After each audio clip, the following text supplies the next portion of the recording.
जय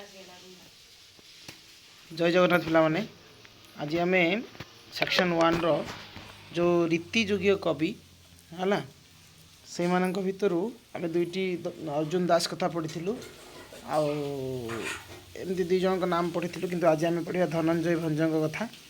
ओके तो छोट वीडियो हम आम सबुटा गोटे गोटे छोट छोट वीडियो नहीं आसवा तो समस्ते इम्पोर्टेंट अच्छी बहुत जिनस तो एक्चुअली डिटेल्स विषय न जानले सब जिनस गुड़ा पकड़ तुम जापर है कौन कौन से लिखी कौन जन्मग्रहण करते सब जिन अच्छी आम देखा। ओके तो धनंजय भंज रीतिजुगर सर्वश्रेष्ठ कवि उपेन्द्र भंजक पितामह।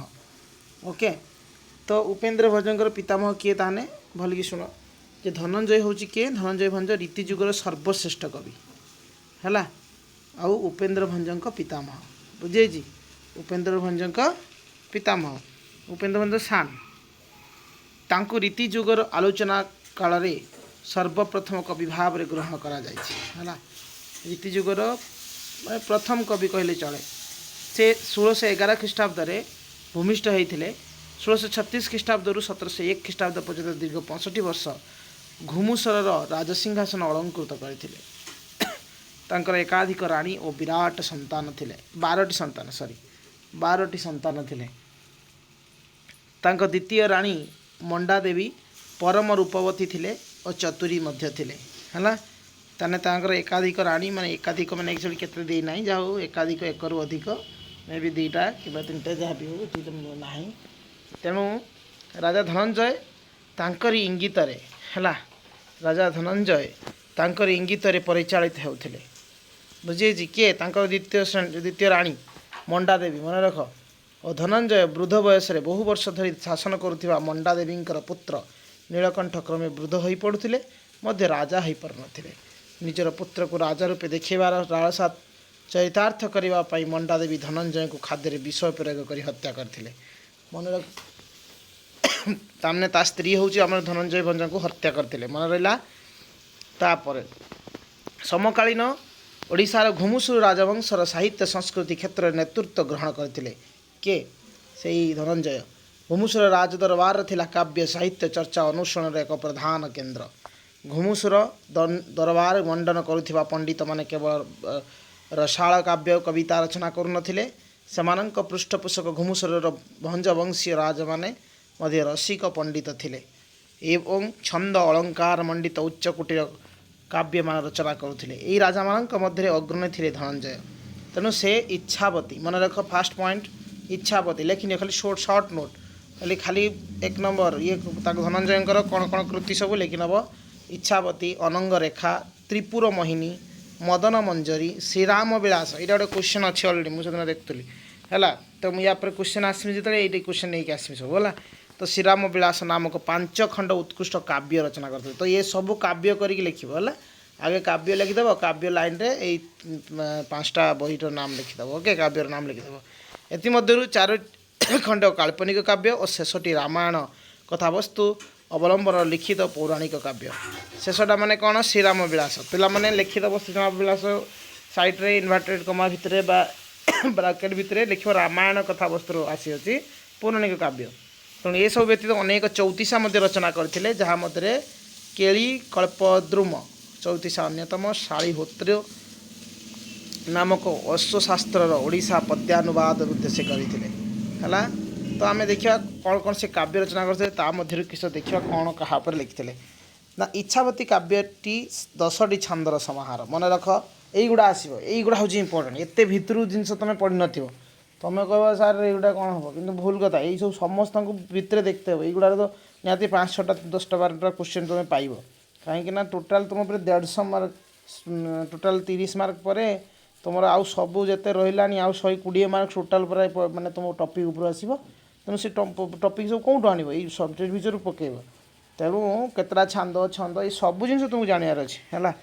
हिस्ट्री बहुत भास्ट कोर्स तेणु बहुत सारार अच्छे तुमको है मुझे कहूँ बार बार स्ट्राटेजी गोटे नहीं आसमी पढ़ार स्ट्राटेजी से जो मैंने आर्ट्स आड़िया पढ़ी केमती कौन कर नेक्स्ट आज पकड़ चेष्टा कर तो इच्छावती केतटी छांदर समाहार पिला माने ना 10टी छांदर समाहार यार प्रथम 5टी छांद कविंकर निजस्व रचना आ शेष 5टी छांद हूँ संस्कृत रचना पंचशिका ଓ ବଲ୍ହରଣ ଚୌର ପଞ୍ଚଶିକା ସ୍ଥ ଶ୍ଳୋକ ସମୂହର ଅନୁବାଦ ମାତ୍ର ଆଉ ଏଇଗୁଡ଼ାର ଅନୁବାଦ କରିକି ଆଉ ମାତ୍ର 5ଟି ଛାନ୍ଦ କରିଛନ୍ତି। ଓକେ 10ଟା ଅଛି ନା 10ଟାରୁ 5ଟା ତାଙ୍କର ଆଉ 5ଟା ହେଉଛି ଅନୁବାଦ କରିକି ପକାଇଛନ୍ତି ବୁଝିହେଇଛି।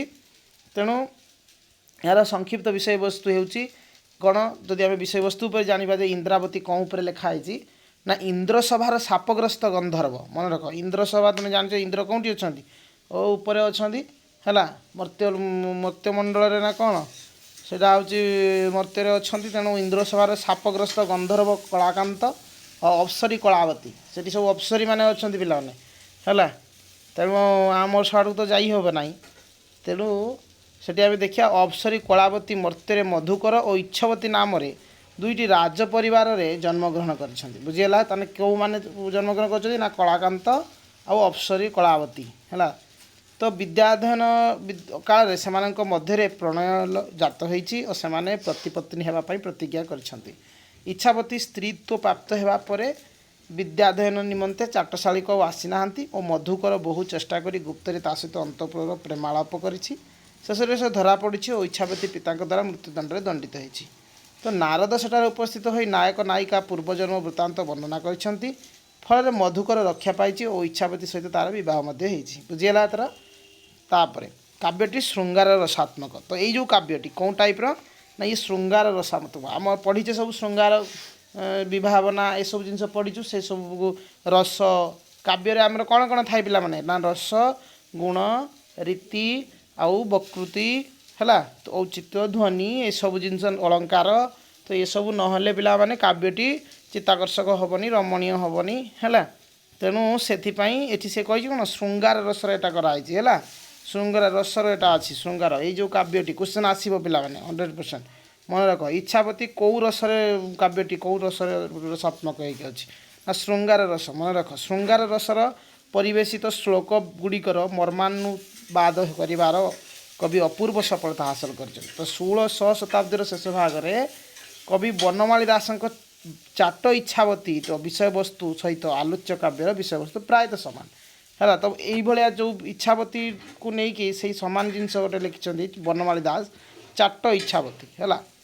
ତାପରେ ଆଉ ଗୋଟେ ଦେଖିବା ଅନଙ୍ଗ ରେଖା ପିଲାମାନେ ଅନଙ୍ଗ ରେଖା ଯେଉଁ କାବ୍ୟଟା ଇଚ୍ଛାବତୀ ପରେ ସେ ରଚନା କରିଥିଲେ ବୁଝିହେଇଛି।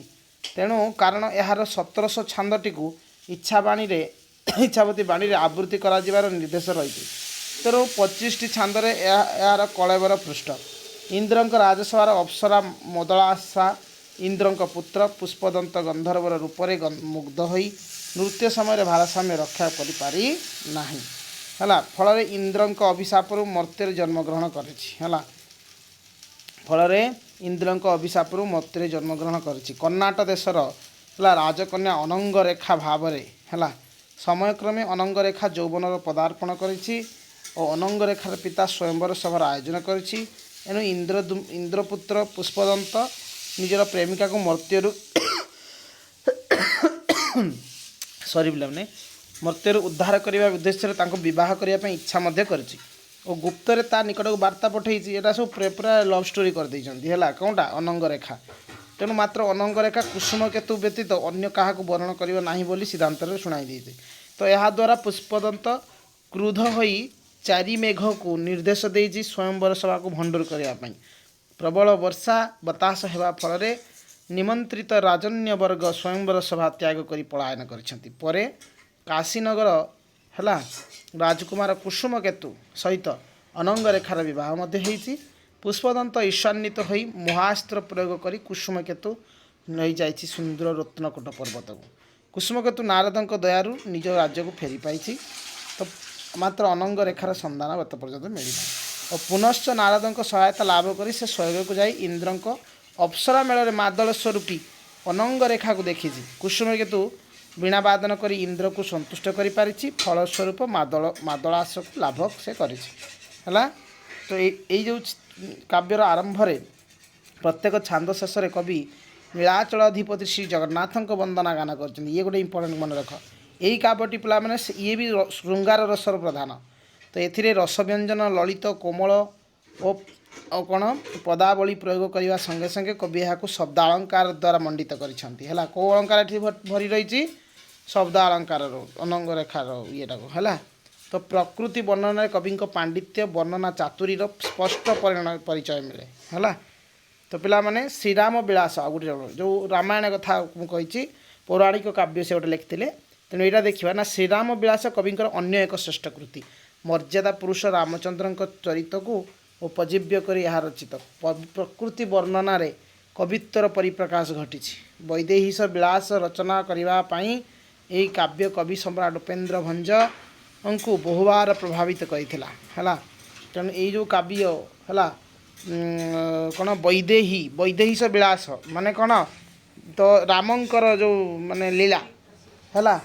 तो राम वैदेही स है तो एक्चुअली एटा माने हूँ रामंकर विलास है। तो तेणु हाँ माने एक्चुअली एटा सीता ऊपर लिखा अच्छी